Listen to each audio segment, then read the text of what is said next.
So the court knows Spencer's going to help with running the electronics because I'm not very good at that. Okay.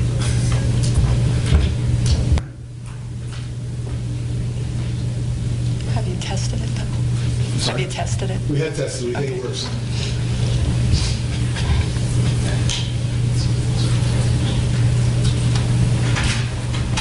All rise.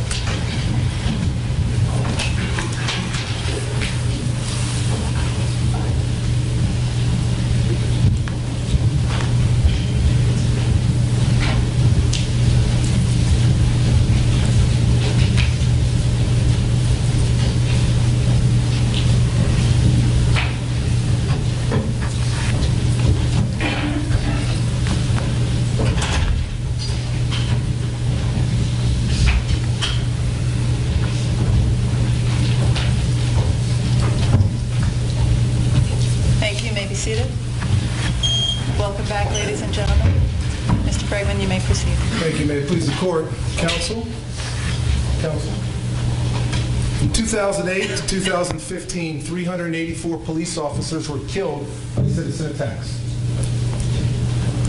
On March 16th, 2014, Officer Keith Sandy shot James Boyd because it was his duty to ensure that his fellow officer didn't become another one of those statistics.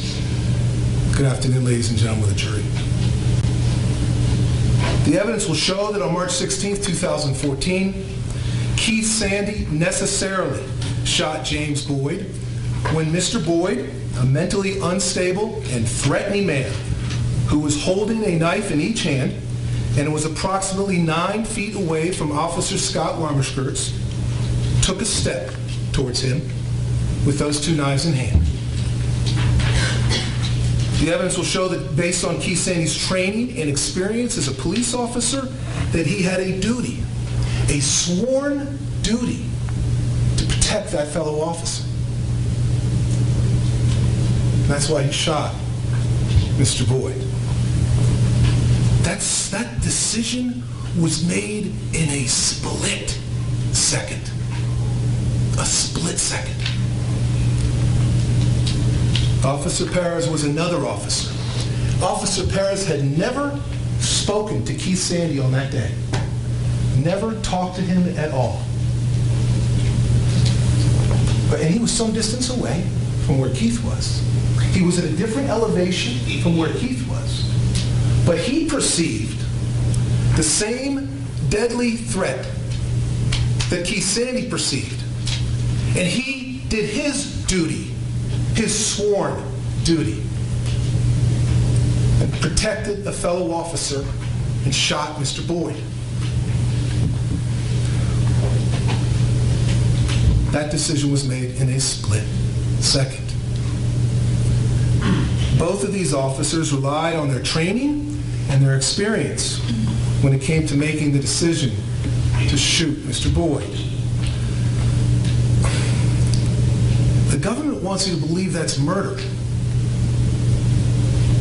It's the farthest thing from murder.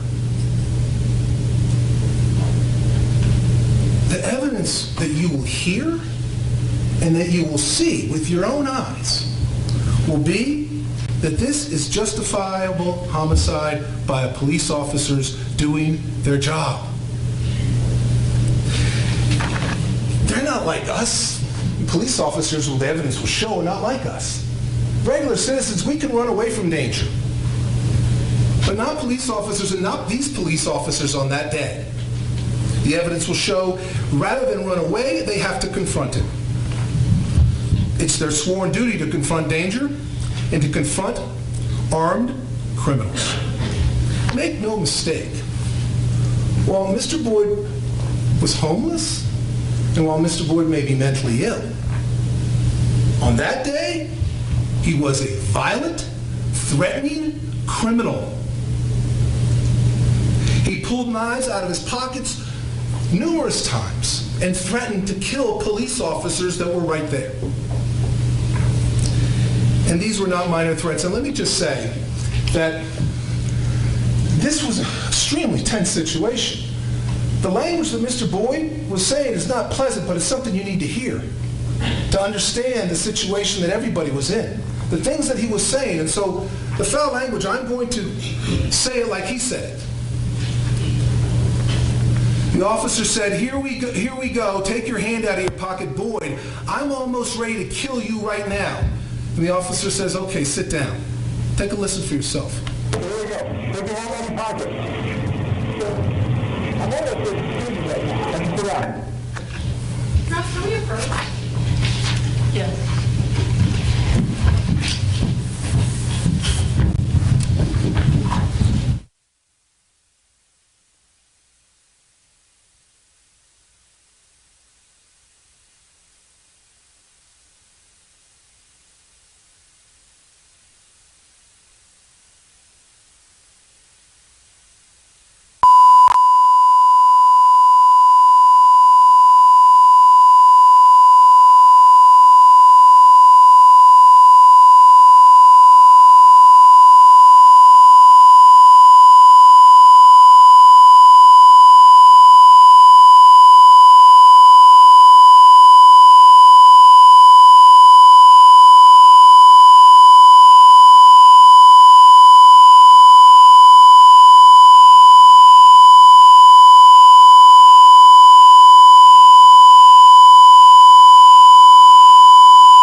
That was one threat that he made.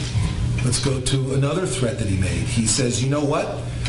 You better goddamn find me a motel right now, bastard fuck. I'm going to hunt you down and kill you. That's my personal promise, you charismatic shitball. That's what he said.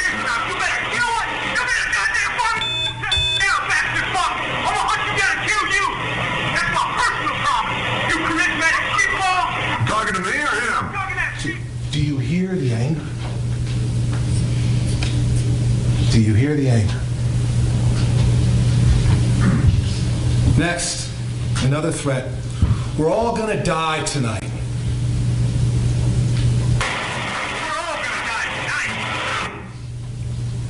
Another threat he made to the police officers.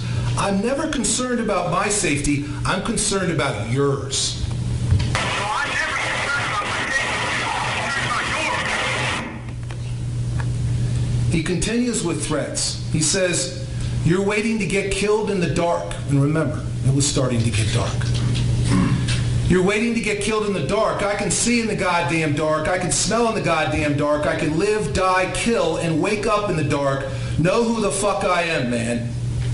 Well, you're waiting to get killed in the dark? I can see in the goddamn dark. I can smell the goddamn dark. I can live, die, kill, and wake up in the dark. Who the fuck I am, man? Another threat.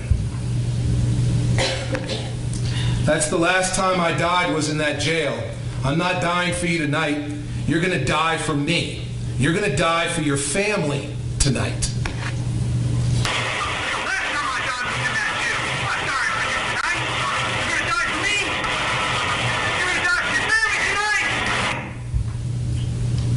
Another threat. Well, if somebody's dying tonight, it ain't going to be me.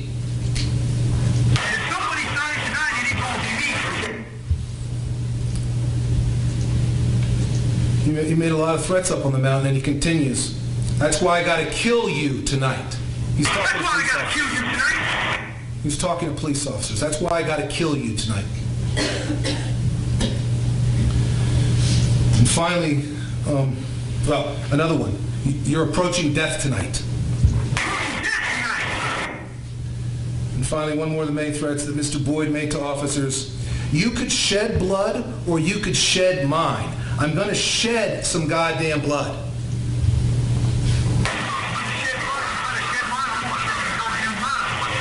Interesting that he's talking about shedding blood with knives in his hands, and he completely, what he pulls out constantly throughout the incident. So you can hear the anger. You know when you hear anger. You can hear the intent. And that was just some of what these officers were hearing up on that mountain, on that day, on that hill. So at this point, the officers, when they're up, when he's saying these kind of things, knew that Mr. Boyd had committed multiple felonies of aggravated assault on police officers with a deadly weapon. Police officers knew that in the past, James Boyd had viciously attacked and harmed other police officers. The police officers knew that he had made numerous threats, and you just heard some of them, to kill police officers. They knew that they were in the open space, yes, but they were right next to a neighborhood.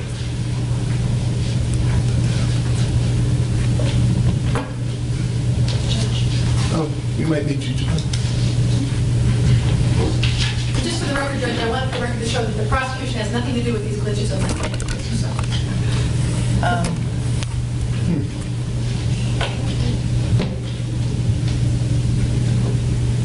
What form is it?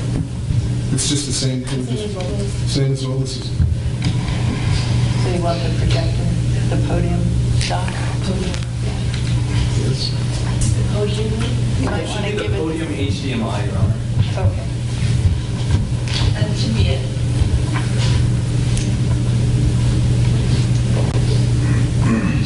There it is. Okay. That's how close, ladies and gentlemen of the jury, Mr. Boyd was to that neighborhood when he's saying these things. That's how close he is when he's making the threats. That's how close he is when he was told 19 different times to put his knives back in his pocket. That's how close he is to a neighborhood.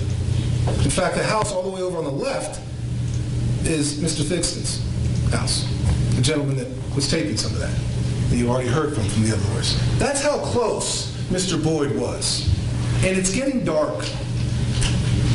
It's getting dark. So the police will show that, the evidence will show that the police had to do something here. He's committed felony assaults on other police officers. They know that. He is threatening to kill police officers. They have to do something. They have to take him into custody. The whole thing about running towards danger, not away from it. They have to deal with it somehow. So they develop a plan, a less lethal plan. Keith Sandy, though, had one job and one job only this entire time. Keith Sandy had one job and one job only, and that was to protect his fellow officer, that K-9 officer. That's all he was supposed to do. He wasn't supposed to talk to Boyd or anybody else. He was just supposed to protect that officer. That was his sworn duty, and that's all he had to worry about because it's such an important job. That's all we want that officer, known as lethal cover, doing. That's what he was doing. He was to ensure that that K-9 officer didn't get stabbed. That was his job. He was to ensure that that K-9 officer didn't get killed, cut in the neck and bled out or something like that. So Officer Weimerskirts, the dog handler, let's be clear. The evidence will show that the dog handler developed the basic plan. The dog handler, the Officer Weimerskirts. Plan that a flashbang device would be deployed. You saw that on the video. Keith throws a flashbang.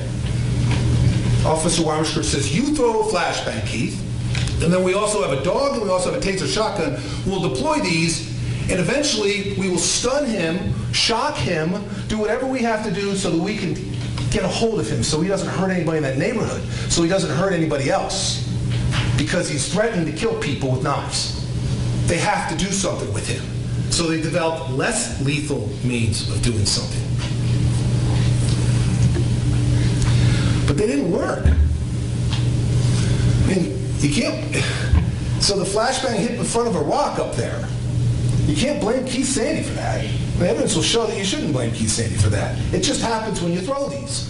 But you could clearly see it had no effect on Mr. Boyd. None. You could see in the film, as Mr. Robles pointed out, the taser shotguns being shot. No effect. You could see the dog being released. And you know, they let Officer Weimerskirts, when K-9 handlers release dogs in situations where they need to go find someone or grab a hold of somebody, the K-9 officer isn't supposed to run up right behind him and follow behind him. He's supposed to wait and let the dog work. And Keith Sandy has seen that unfold in front of him hundreds of times, but it didn't happen this time. Officer Weimerskirts ran up after the dog. So what was Keith left to do? I think I'll stick back here. You're on your own now. No, the evidence will show that he couldn't do that. His one job was still there. No matter whether or not that officer messed up and followed the dog too close and they closed ground, his job never changed. I've got to protect that officer. So let's talk about what's happening here now. Okay, let's understand what you're seeing in the video, if you will. You're seeing a flashbang, a boom, bam. Light and sound go off. You see a dog released to protect you, Mr. Boyd. You see a dog being released on you. You see somebody shooting something at you with a taser shotgun. You got 3 officers walking up right to you. Those 3 officers are going, get on the ground, get on the ground, get on the ground, get on the ground. 4 times. Does he surrender? No. Mr. Boyd thinks it's appropriate. Let's pull out some knives. And then he does something that no officer, Keith Sandy or Don Perez and the roles that they had, could accept. He went like that. He went like that with 2 knives. The dog handler's down like this with his dog. He doesn't have a gun out. Keith Sandy's come up now and is right above the dog handler. Within a second of him taking a step, Keith Sandy fires his first shot because he perceived it. A reasonable perception.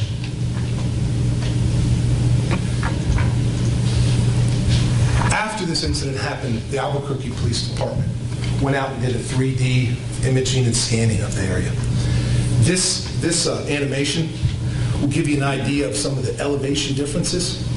So if we could go ahead and start that.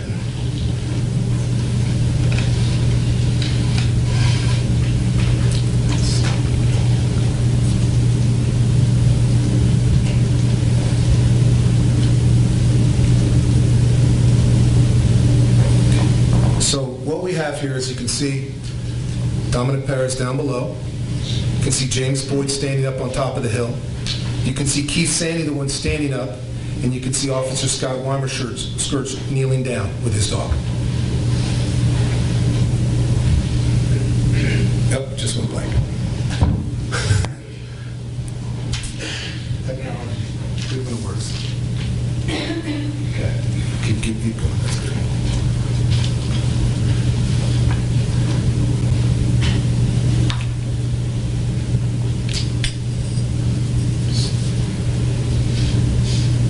Okay. 9 feet from that wall right there. That's how close they are. At the time, Mr. Boyd takes the step. That's how close, right there. Oh, Mr. Boyd, as you'll see, is also a lot higher up.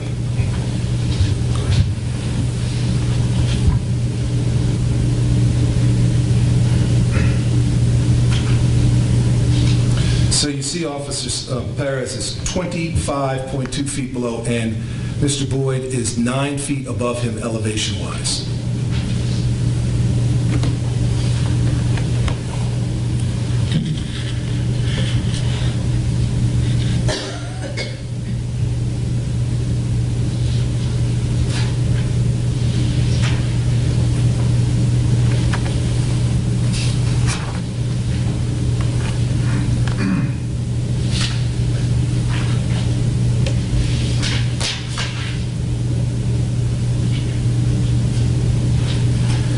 There's from the other side, again, another angle of which you can see the actual elevation difference. Over 3.5 feet higher, Mr. Boyd is than the two other officers.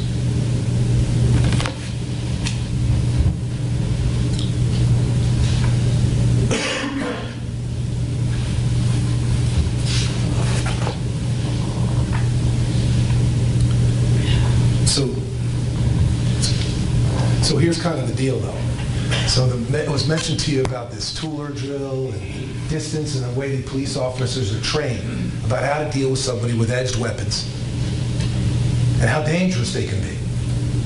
And the reason the tooler drill is important is it just kind of gives us a little context, if you will, in which these police officers will tell you how they're trained when it comes to edged weapons. Within 21 feet away, if I'm 21 feet away, the normal human being, I'm a little heavier and slower than the normal human being.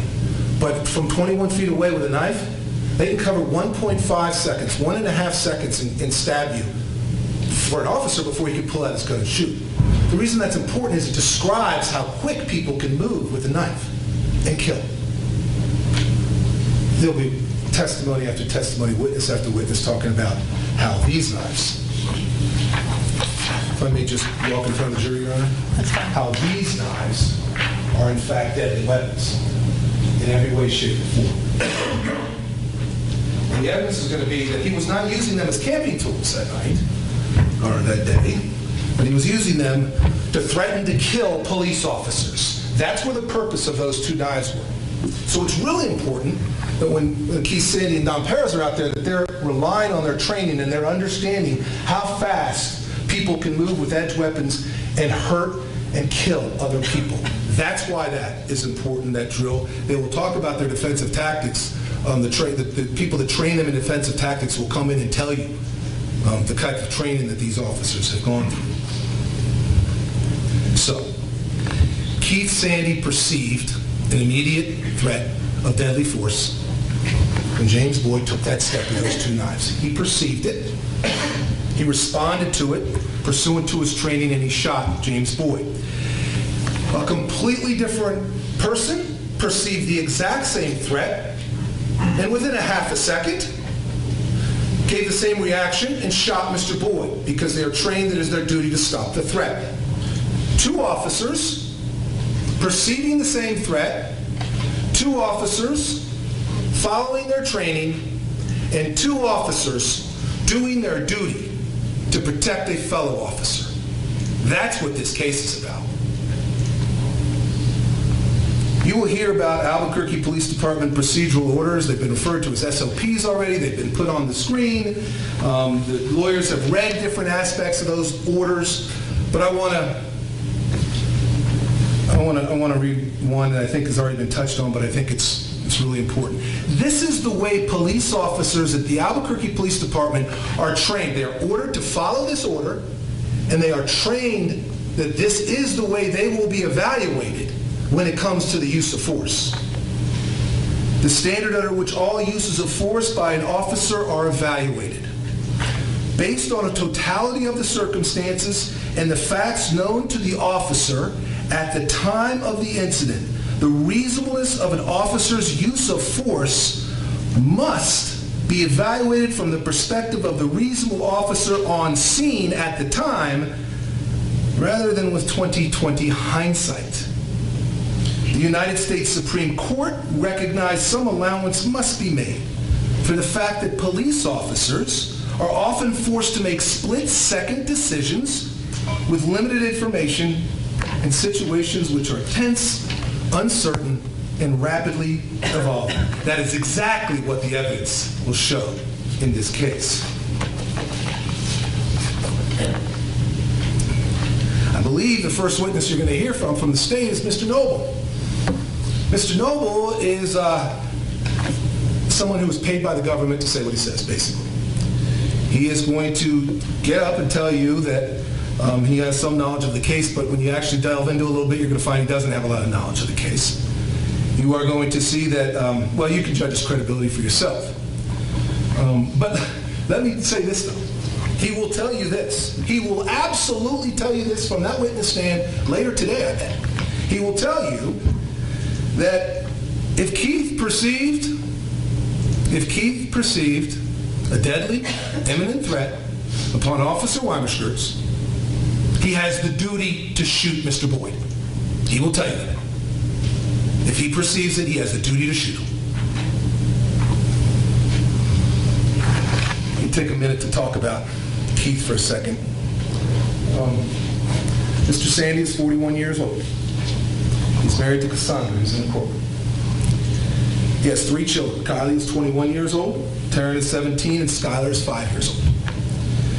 Keith has police service time of 19 years. As a police officer, Keith has been shot at, but never shot at anybody else until Mr. Boyd.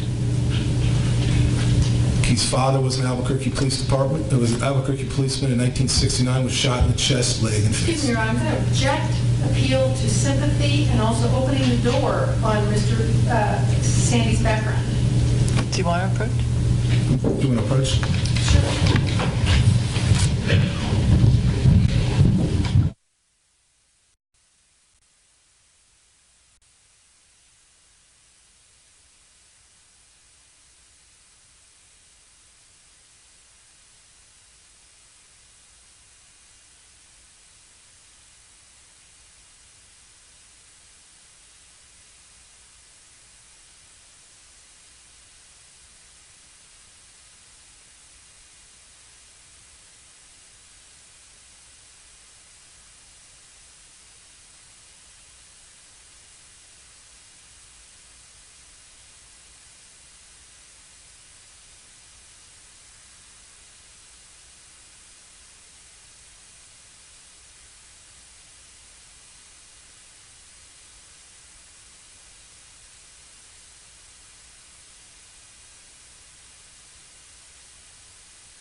me back to March 16th, 2014.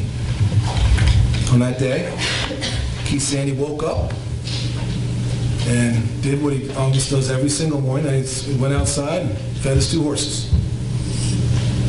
Then he got in the car with his wife Cassandra, and they drove to Albuquerque, where they met his wife, where they met his mother. He went to church. After going to church, Objection, Your Honor, again, appealing to sympathy. just describe what he did. Yeah, at this point, we're going to overrule the objection. After going to church, Keith and Cassandra went back up to the East Mountains, and they went to Walmart. And they started doing some shopping, including some grocery shopping. And Keith Sandy was in the bread aisle when his phone rang, and it was APD dispatch, the Albuquerque Police Department's dispatch. His phone rang. And they told him that Sergeant Carpenter has an evolving situation in the foothills and we need a taser shotgun. So he said, okay, because he was the on-call detective for Rope, and they had taser shotguns. He gets in the car, or in the truck, that is, the truck that's assigned to him by the Albuquerque Police Department, and starts heading to Albuquerque. There will be no evidence that he's listening to a radio. And one of the things the jury will get to do is hold people accountable for what they say in opening statements. There will be no evidence whatsoever given to you by anybody that he was listening to the radio. He got a specific phone call from the dispatch. We need you down here because your taser shotgun, because we know you have one, we need you down. He starts going down. Then he gets another phone call. Or he's be told, you know what? The dispatcher, it was my mistake. I wasn't supposed to call you. I was supposed to call gangs. So Keith says, I'm already en route. My Sunday's already now shot. I'm heading down to Albuquerque. Call off gangs. Don't worry about them. Don't ruin his on-call Sunday. I'll head on down to town. Because I was planning on, because I was called out. Why just switch everything and perhaps delay everything, but more importantly, why bring another officer in when he's now already en route? So, Keith gets down to the scene, the area, and he's gearing up, he's getting out of his car, and he sees an old friend, Sergeant Ware from New Mexico State Police. They coach Little League Baseball together. They'll tell you all about that. They banter back and forth. They pick on each other. They use colorful language. You heard some of that colorful language described by the prosecutor in her opening. They use colorful language, and Keith used it that day. But when we get to something that matters as far as Keith Sandy's decision to shoot Mr. Boyd, is much later. And that is, Keith Sandy, well, Sergeant Ingram shows up. Sergeant Ingram is the one that, as you can see in the video, is the one that's shooting the taser shotgun. At his request, Keith gives him his taser shotgun. Now Keith has one job. He's lethal cover, back where I started from. He's lethal cover. That's his only job. It's not taser shotgun up there on the hill. He's got a high-powered rifle, because he has to have lethal force if, God forbid, someone comes and attacks a fellow officer that is not going to have his hands free to do anything. He's going to have his hands dealing with a dog. But let's be clear, as crystal clear as we can, what the evidence will show. There will be no evidence that Keith Sandy was involved in any way talking with Mr. Boyd or negotiating with Mr. Boyd. There is no evidence that Keith Sandy directed any other police officer to do anything at all. None. There will be no evidence of that. There will be no evidence that Keith Sandy came up with the plan to use the less lethal. There will certainly be no evidence that Keith Sandy came up with the plan for the dog handler to close ground too quickly and not let the dog do his job. None whatsoever. That's not Keith's fault. The evidence will show that.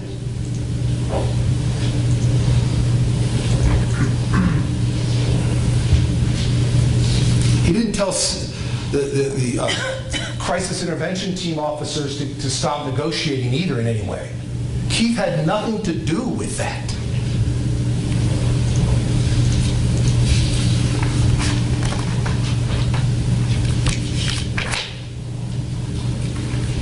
Let me address one more thing now. The evidence will show clearly when you take the time to look at it all, and I know you will.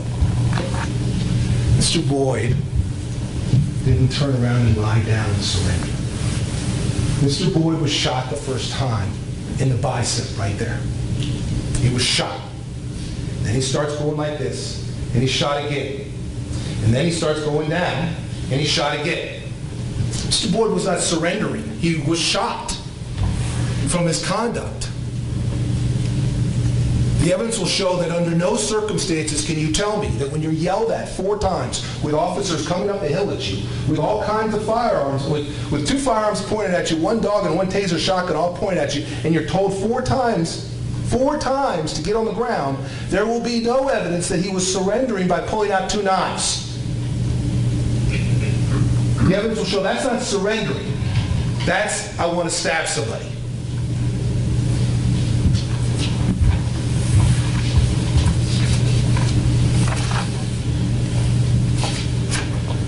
You're going to hear from a lot of police officers over the next few weeks, 2 weeks. You're not going to hear one single officer ever tell you that Keith Sandy did something wrong out there. You're going to hear testimony from Ronald McCarthy, who is an expert in police procedures and practices. He is an expert. He's going to tell you that Keith Sandy had a duty to shoot Mr. Boyd based on what happened up there. He'll tell you that based on training experience, Keith Sandy had a sworn duty to shoot Mr. Boyd. And finally, ladies and gentlemen of the jury, and perhaps most importantly, Keith Sandy will tell you that in the split second on that hill, when Mr. Boyd took a step towards his fellow police officer, with those knives in each hand, he perceived an immediate threat of deadly force, and he carried out his duty to stop that force.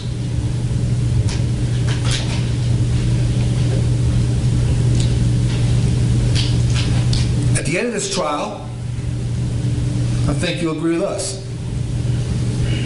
The police officer carrying out his sworn duty to protect a fellow officer cannot be guilty of murder or any other crime.